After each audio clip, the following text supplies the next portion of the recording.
Hello friends, welcome back to Sahaj study point. तो friends, हम आज शुरू करने जा रहे हैं अपना जो टेस्ट सीरीज़ चल रही है। इससे पहले हमने टेस्ट सीरीज़ नंबर 1 करी थी जो कल आई थी। अगर आप लोगों ने नहीं देखी तो आप लोग देख लेना। और आज हमारी ये टेस्ट सीरीज़ नंबर 2 है। तो फ्रेंड्स, मैं आपको बता दूं, कुछ बच्चे बोल रहे थे कि ये एसएससी के क्वेश्चंस हैं और हमें रीट के अकॉर्डिंग तैयारी करवाई जाए। तो मैं आप लोगों के लिए बता दूं कि जो एसएससी के हैं ये पेपर्स, बट जो इनमें से क्वेश्चंस हैं वो रीट की दृष्टि से बहुत ज़्यादा महत्वपूर्ण हैं। हमें तो केवल क्वेश्चंस देखने हैं कि क्वेश्चंस परीक्षा में किस प्रकार से आते हैं। वो चाहे कहीं से भी हो, वो कहीं से भी बन सकते हैं जो क्वेश्चंस होते हैं। तो इसलिए आप इस चीज़ की बिल्कुल भी चिंता ना करें। और मैं जो क्वेश्चंस यहाँ लेके आऊँगी वो रीट के अकॉर्डिंग ही लेके आऊँगी जो टॉपिक्स में दे रखे हैं। तो चलिए फ्रेंड्स, शुरू करते हैं अपना आज का ये वीडियो। क्वेश्चन नंबर 1 देखते हैं। आज मुगल काल के क्वेश्चंस हैं सारे। तो आप लोग बताइए, इनके आंसर दीजिए ज़्यादा से ज़्यादा। 1 नंबर का क्वेश्चन है, निम्नलिखित में से किस युद्ध से भारत में मुगल राज्य की नींव पड़ी? प्लासी का युद्ध, तालीकोटा का युद्ध, पानीपत का प्रथम युद्ध, हल्दी घाटी का युद्ध।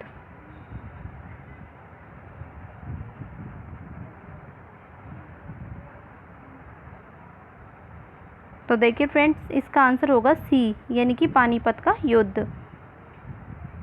जो पानीपत की प्रथम लड़ाई थी उसमें क्या था, मुगल शासन की नींव पड़ी। यह युद्ध 21 अप्रैल 1526 को बाबर तथा इब्राहिम लोदी के बीच हुआ। इसमें इब्राहिम लोदी की पराजय हुई और बाबर ने दिल्ली पर मुगल साम्राज्य की स्थापना की।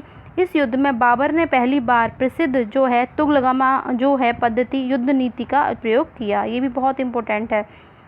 नेक्स्ट, दिल्ली में मुगल साम्राज्य की नींव निम्नलिखित में से किस लड़ाई के परिणाम स्वरूप पड़ी? पानीपत की तीसरी लड़ाई, पानीपत की दूसरी लड़ाई, हल्दी घाटी की लड़ाई या पानीपत की पहली लड़ाई?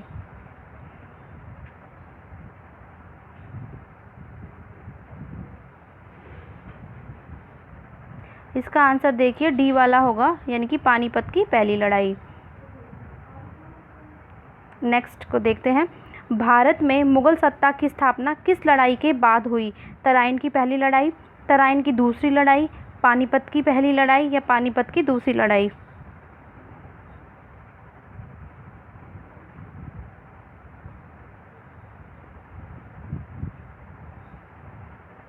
इसका आंसर सी होगा, यानी कि पानीपत की पहली लड़ाई।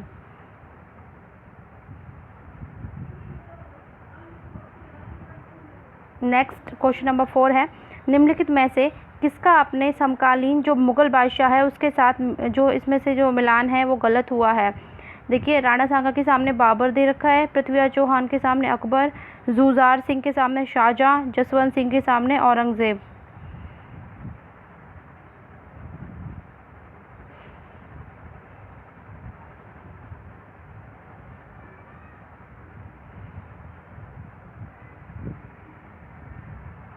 तो देखिए फ्रेंड्स, इसका जो आंसर है वो होगा बी वाला।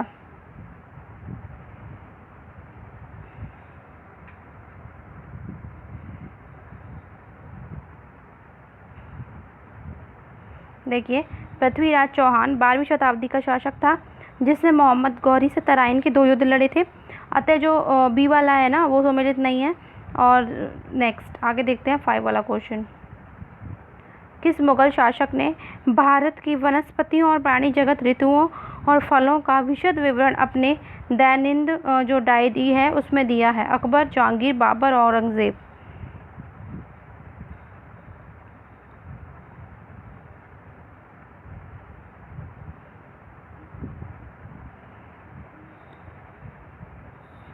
तो देखिए फ्रेंड्स, इसका जो आंसर है वो होगा सी, यानी कि बाबर ने। बाबर ने अपनी आत्मकथा, उनकी आत्मकथा थी तजूके बाबरी, उसमें भारत में की जो वनस्पति हैं और प्राण जगत, ऋतुओं और फलों का जो है विवरण दिया है। नेक्स्ट, भारत में सबसे पहला तोपखानों का प्रयोग किसने किया था? अलाउद्दीन खिलजी, तैमूर, शेरशाह सूरी, बाबर।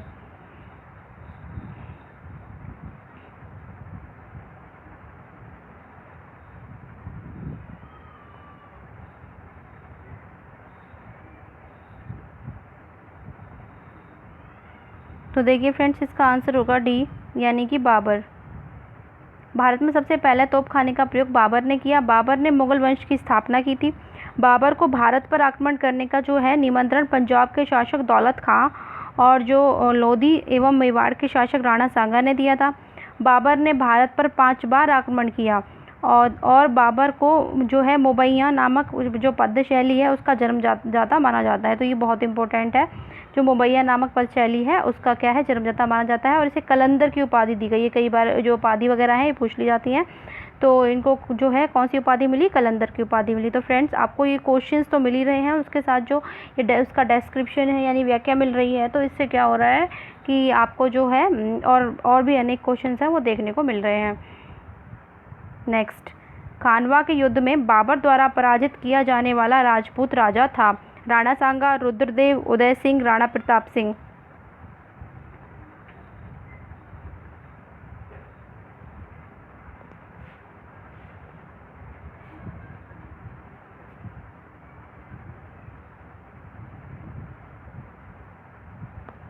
तो देखिए फ्रेंड्स इसका आंसर होगा ए वाला यानी कि राणा सांगा। खानवा का युद्ध 17 मार्च 1527 ईस्वी को मुगल शासक बाबर एवं जो मेवाड़ के राजा राणा सांगा है उनके मध्य हुआ था। इसी युद्ध में जो बाबर है उन्होंने किसका नारा दिया, उन्होंने जिहाद का नारा दिया था। नेक्स्ट, बाबर की मृत्यु कहाँ हुई थी, आगरा, काबुल, लाहौर, दिल्ली।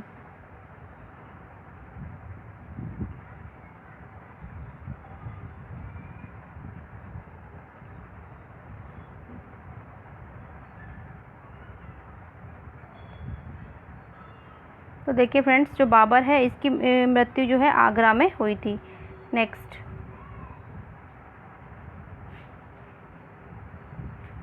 देखिए बाबर की मृत्यु 26 दिसंबर 1530 को आगरा में हुई थी।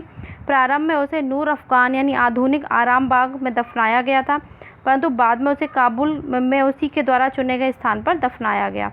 हुमायूं नामा की रचना किसने की, हुमायूं, अकबर, अबुल फजल या गुलबदन बेगम।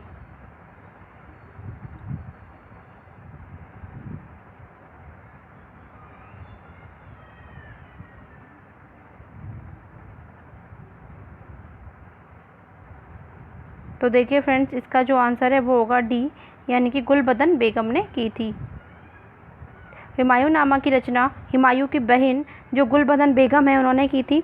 यह पुस्तक 2 भागों में विभाजित है, जिसके पहले भाग में बाबर का इतिहास और दूसरे भाग में हुमायूं का जो इतिहास है उसका उल्लेख मिलता है। नेक्स्ट, दिल्ली में पुराना किला का निर्माण किस शासक के शासनकाल में हुआ था, युधिष्ठिर, शेरशाह सूरी, हुमायूं या फिर अकबर।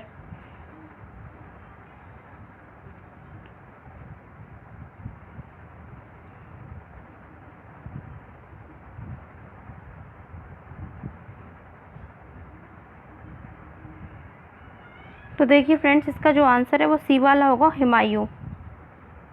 दिल्ली में पुराना किला का निर्माण हुमायूं द्वारा 1533 से 1538 ईस्वी के मध्य करवाया था। शेरशाह द्वारा दिल्ली पर अधिकार करने के बाद इस किले में कई स्मारकों का निर्माण करवाया गया तथा इस किले का जो नाम है वो क्या कर दिया, शेरगढ़ कर दिया गया।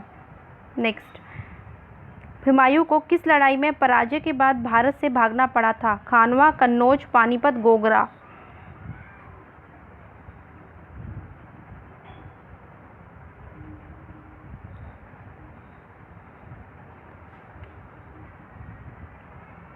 देखिए फ्रेंड्स इसका जो आंसर है वो होगा बी यानी कन्नौज। तो 17 मई 1540 को विलग्राम कन्नौज के युद्ध में शेरशाह सूरी ने हुमायूं को पराजित कर सिंहासन पर कब्जा कर लिया। इस युद्ध ने हुमायूं को 1555 ईस्वी तक हिंदुस्तान से बाहर निर्वासित जीवन जीने के लिए मजबूर किया। नेक्स्ट, कलानौर में राज्याभिषेक के समय अकबर की आयु कितनी थी, 13 वर्ष, 15 वर्ष, 18 वर्ष, 20 वर्ष।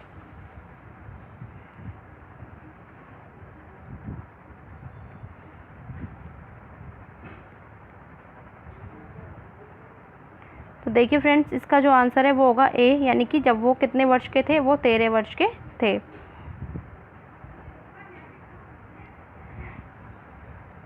हुमायूं की मृत्यु के समय अकबर पंजाब में जो है कालानौर नामक स्थान पर अफगान विद्रोहियों के खिलाफ युद्धरत मुगलिया फौज का कमान संभाले हुए था।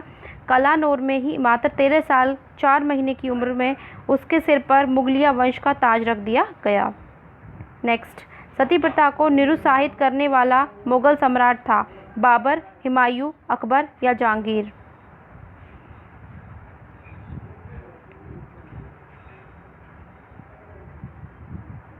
तो देखिए फ्रेंड्स, इसका जो आंसर है वो होगा सी, यानी कि अकबर। नेक्स्ट, अकबर के शासन में महाभारत का जो पर्शियन भाषा में अनुवाद किया गया वह किस नाम से जाना जाता है? इकबालनामा और रज़्ज़बनामा, अकबरनामा या सकीनत उल औलिया?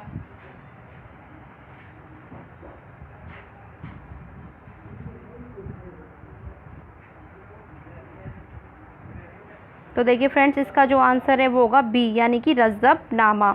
तो अकबर के आदेश से महाभारत के विभिन्न भागों का फारसी में रज़्ज़बनामा से अनुवाद अबुल कादिर बदायूनी, नकीब खां फैज़ी, अबुल फजल एवं शेख सुल्तान ने किया था। रज़्ज़बनामा निम्नलिखित में से किसका फारसी अनुवाद है? महाभारत का, रामायण का, पंचतंत्र का या कथा सरित सागर का?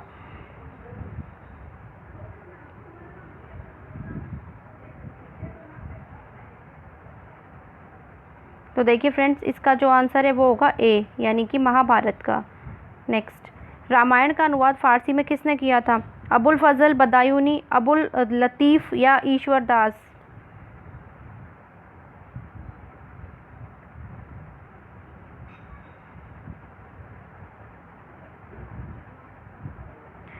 तो देखिए फ्रेंड्स, इसका जो आंसर है वो होगा बी वाला, यानी बदायूनी ने किया था। रामायण का फारसी जो है में अनुवाद जो है 1589 ईस्वी में अबुल कादिर बदायूनी ने किया। बदायूनी अकबर के महत्वपूर्ण दरबारी इतिहासकारों में से एक था। वह बदायूं का रहने वाला था। उसने मुनखब उल तवारीख नामक ग्रंथ की रचना करी, ये याद रखना। ये इस प्रकार के ग्रंथ जो हैं वो एग्ज़ाम में पूछ लिए जाते हैं। वह एक कट्टर सुन्नी जो मुसलमान था, और ये भी ध्यान रखना ये सिया था या सुन्नी था। देखो, दो प्रकार के मुसलमान होते हैं, सिया और सुन्नी, तो ये सुन्नी था। अतः उसने प्रत्येक चीज़ का शरा के तराजू पर तोला। नेक्स्ट, क्वेश्चन नंबर 17, अकबर ने पंचमहल का निर्माण जो खंभों के लिए विख्यात है कहाँ पर किया था? लाहौर, फतेहपुर सीकरी, आगरा, सिकंदरा?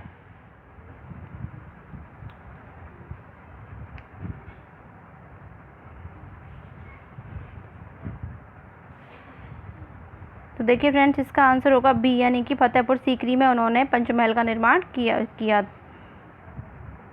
अकबर ने पंचमहल का निर्माण फतेहपुर सीकरी में करवाया था। यह पिरामिड के आकार का जो मंजिला भवन था, यह नालंदा के बौद्ध विहारों की प्रेरणा पर आधारित था। निम्नोक्त में से, यानी निम्न में से जो है किसने अकबर का जीवन की जो है कथा लिखी, उनकी जीवनी लिखी अकबर की? अबुल फजल, फैज़ी, अबुल नबी खां या बीरबल?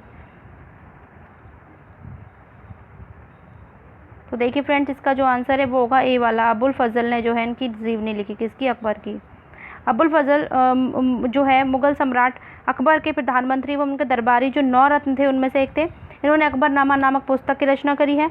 यह जो पुस्तक है यह 3 खंडों में विभाजित करी हुई है, और इसका जो अंतिम तीसरा खंड है इसका ये कौन सी है? आईन अकबरी है।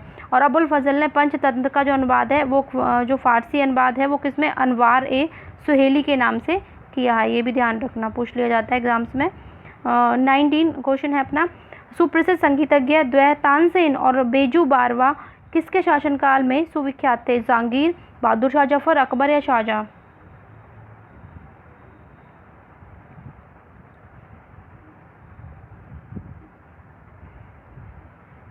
तो देखिए फ्रेंड्स, इसका जो आंसर है वो सी वाला होगा, अकबर। सुप्रसिद्ध संगीतज्ञ द्वैत तानसेन और बेजू बारवा अकबर के शासनकाल के सुविख्यात थे।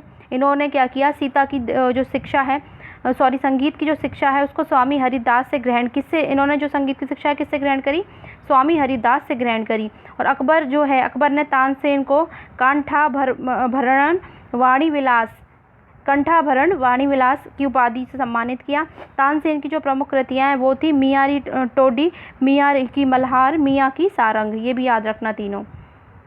नेक्स्ट, अपने काल का जो महान संगीतज्ञ तानसेन था वो किसके दरबार में था? जहांगीर, अकबर, शाहजहां या बहादुर शाह?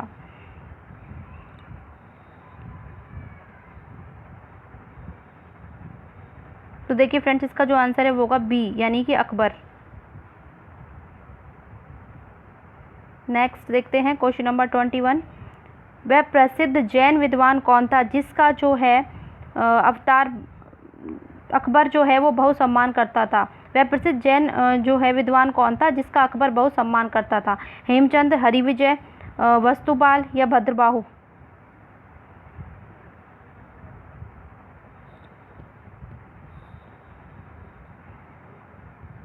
तो देखिए फ्रेंड्स, इसका आंसर होगा बी वाला, यानी हरिविजय। हरिविजय सूरी नामक प्रसिद्ध जैन जो विद्वान है अकबर का बहुत सम्मान करता था। हरिविजय सूरी ने अकबर द्वारा जगत गुरु की उपाधि दी गई। तो ये याद रखना, जगत गुरु की उपाधि जो है वो किसने प्रदान करी अकबर को, किसको अकबर ने प्रदान करी? दीन इलाही बनाने का मूल उद्देश्य क्या था? विश्व बंधुत्व, वैश्विक निष्ठा, वैश्विक मैत्री, वैश्विक भरोसा?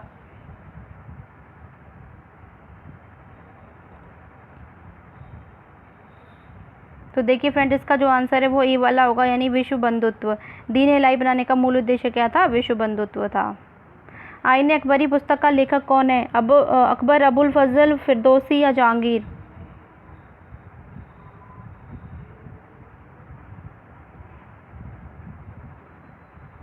तो देखिए फ्रेंड्स, आईन अकबरी का जो लेखक है वो है अबुल फजल।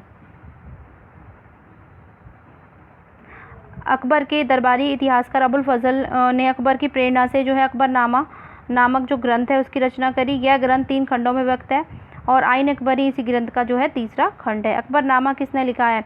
अकबर, बीरबल, अबुल फजल, भगवान दास?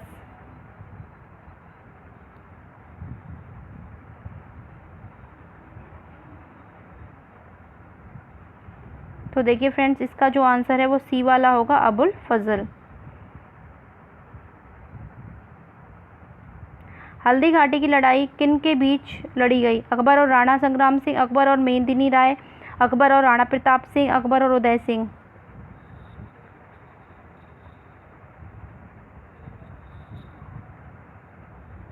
तो देखिए, इसका आंसर होगा सी वाला, अकबर और राणा प्रताप सिंह, महाराणा प्रताप।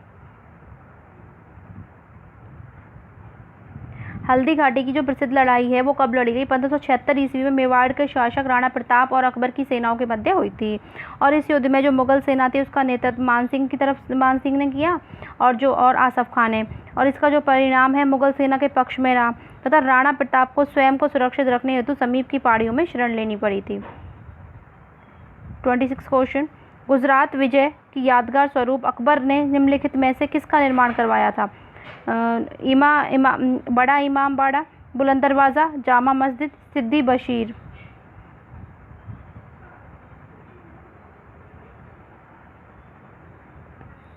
तो देखिए फ्रेंड्स, इसका जो आंसर है वो बी वाला होगा, बुलंद दरवाज़ा का निर्माण करवाया था जब ये गुजरात पर विजय करके आए थे, लूट कर लाए थे अकबर ने। तो देखिए, बुलंद दरवाज़ा को अकबर ने गुजरात विजय के उपलक्ष्य में बनवाया था। यह दरवाज़ा जिस शैली में बना है उसे अर्ध गुंबदीय दरवाज़ा शैली कहते हैं, ये याद रखना। नेक्स्ट 27 क्वेश्चन है, निम्नलिखित में से किस पर अकबर की विजयी होने की स्मृति में बुलंद दरवाजे का निर्माण किया गया था?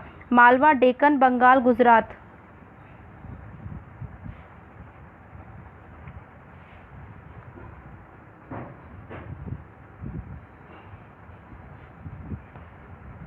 तो देखिए फ्रेंड्स, इसका आंसर होगा डी वाला, गुजरात। नेक्स्ट 28 क्वेश्चन, मुगल प्रशासन व्यवस्था में मनसबदारी प्रणाली को किसने प्रारंभ किया? शाहजहां, अकबर, जहांगीर, बाबर?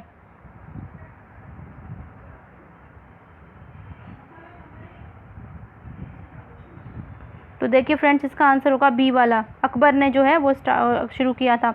मुगल प्रशासन व्यवस्था पूर्णतः मनसबदारी पर आधारित थी, इसे अकबर ने प्रारंभ किया। इस प्रथा के अंतर्गत उन व्यक्तियों को सम्राट द्वारा एक पद प्रदान किया जाता था जो शाही सेना में होते थे।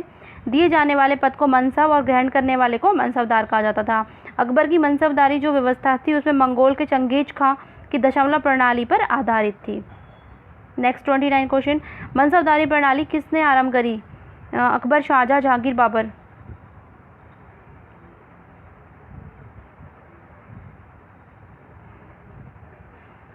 तो देखिए फ्रेंड्स, इसका जो आंसर है वो होगा ए, अकबर ने स्टार्ट करी थी जो मनसबदार प्रणाली थी।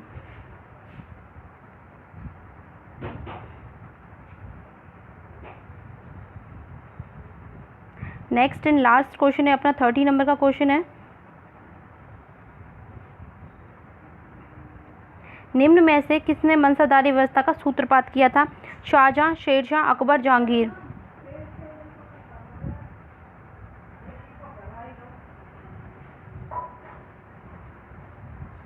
तो देखिए फ्रेंड्स, इसका आंसर होगा सी वाला, यानी कि अकबर। तो फ्रेंड्स ये 30 क्वेश्चन थे आज के, जो मुग़ल शासन है, प्रशासन है, साम्राज्य है, उससे संबंधित थे। और ये इस पार्ट 1 है। अभी और क्वेश्चंस भी हैं जो नेक्स्ट वीडियो में इसके क्वेश्चंस हैं जो वो आएंगे। और ये इसका पार्ट 1 था। अभी पार्ट 2 और बाकी है, उसमें बाकी और 30 क्वेश्चंस आपको देखने को मिलेंगे या उससे ज़्यादा भी देखने को मिल सकते हैं। तो फ्रेंड्स, अगर आपको इस टाइप का अगर ये टेस्ट सीरीज़ अगर पसंद आ रही है तो प्लीज़ आप लोग सब्सक्राइब करें एंड ज़्यादा से ज़्यादा शेयर करो, क्योंकि जो आप लोग देख रहे हो, आप लोगों के साथ साथ और लोगों का भी भला हो सके, वो भी देख सकें, इस प्रकार की टेस्ट सीरीज़ दे सकें, जिससे उनको पता चल सके किस प्रकार के क्वेश्चन एग्ज़ाम्स में आते हैं और आप लोगों को भी पता चल सके। तो फ्रेंड्स, आप लोग ज़्यादा से ज़्यादा शेयर करें, कमेंट करें, लाइक करें। अगर नए हैं तो सब्सक्राइब कर लें और बेल आइकन पे प्रेस करें और ऑल दबाएं। और फ्रेंड्स, आपको पता ही है कि कैसा माहौल चल रहा है, तो आप लोग ज़्यादा से ज़्यादा आप घर पे बैठकर अपनी स्टडी करें, पूरा दिन आप लोग पढ़ाई में ध्यान लगाएं और फालतू अपना व्यर्थ जो टाइम है उसको वेस्ट ना करें। ये बहुत ज़्यादा अच्छा टाइम चल रहा है स्टूडेंट्स के लिए, तो घर पर रहकर पढ़ाई है वो बहुत अच्छे से कर सकते हो आप लोग। तो अब आप लोग जो है सुबह से लेकर शाम तक ओनली बस अपनी पढ़ाई पर ध्यान दें। फालतू की जो है टिकटॉक्स वगैरह है या फिर कोई ऐप भी है, इंस्टाग्राम है, और भी जो सोशल मीडिया है, तो इनसे दूर रहें, इनसे बचें और अपनी पढ़ाई पर ही ध्यान दें। तो आपको जो सफलता है वो निश्चित रूप से मिलेगी। तो फ्रेंड्स, आज के वीडियो में इतना ही। और जो नेक्स्ट है अपन जो पार्ट 2 है इसका, मुग़ल प्रशासन का, वो लेके आएंगे आपके लिए। Okay friends, thanks.